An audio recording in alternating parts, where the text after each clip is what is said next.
Je suis Alain Delort, donc aujourd'hui j'ai 63 ans.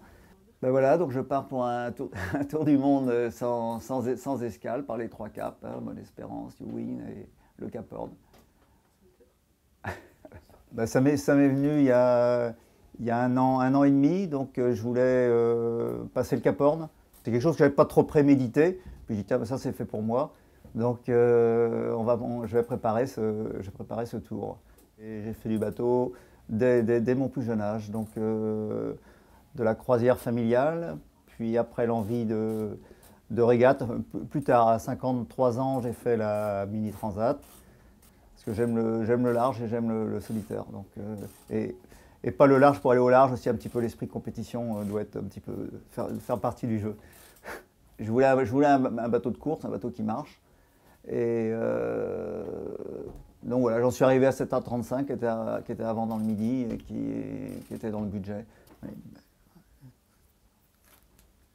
Oui, donc le temps de préparation, on est à 7 mois sept mois de chantier au quotidien. C'est vraiment, on ne pensait pas encore avoir la caisse à outils, c'était pas prévu de travailler encore là maintenant à 7 jours du départ, quoi.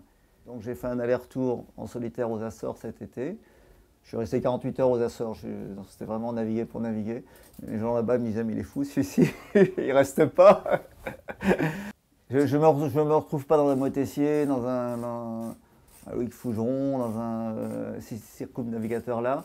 Un peu du tout, moi je suis, comme j'ai un peu le côté défi, un peu le côté aller vite, bateau moderne. Non, la nouvelle génération elle me plaît bien, hein. Loïc Perron, ça me plaît bien, les gens qui partent sur le Vendée Globe. C'est le monde évolué, je ne vais pas revenir. Je ne serais pas parti avec un bateau en acier pour jouer mon, mon Motessier. Alors en nourriture, on va beaucoup avoir du lyophilisé à bord. Donc ça, on en a, la palette qui est arrivée faisait 128 kg. Bon, je pense que ça va doubler parce que on se fait plaisir un petit peu avec des plats plus élaborés. L'eau, c'est un désalisateur qui va subvenir aux besoins, sauf un mois d'eau au cas où tout casse et pour le temps d'arriver quelque part, quoi, donc pour la sécurité. 170 jours devrait être à peu près le temps, ouais, qu'on va mettre. Ouais. C'est aussi l'envie de changer les habitudes de terrien, donc c'est une expérience presque 6 mois sur l'eau. Je suis habitué à passer du temps seul. On passe 30 jours en mer, en solo, ça ne me dérange pas. Quand on va sortir du port, c'est à la fois une délivrance, mais c'est à la fois aussi un petit peu le... Oui, il y a l'angoisse. Une autre angoisse technique aussi, la peur de casser. C'est-à-dire que le mât qui tombe dans le Pacifique et un arrêt à Auckland ou je ne sais pas où, on n'a pas le budget pour dire on remet le bazar sur un cargo et puis je rentre en avion, quoi. Donc là, ça serait...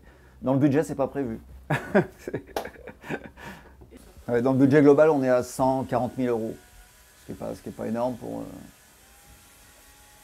pour quelque chose comme ça. C'est plus raisonnable que certains budgets de mini, par exemple. C'est pas énorme. Alors, on a fait un blog qui s'appelle alaindelortourdumonde.fr. On va pouvoir suivre, il y a la cartographie qui est déjà en place et voilà, on a essayé de l'alimenter au mieux.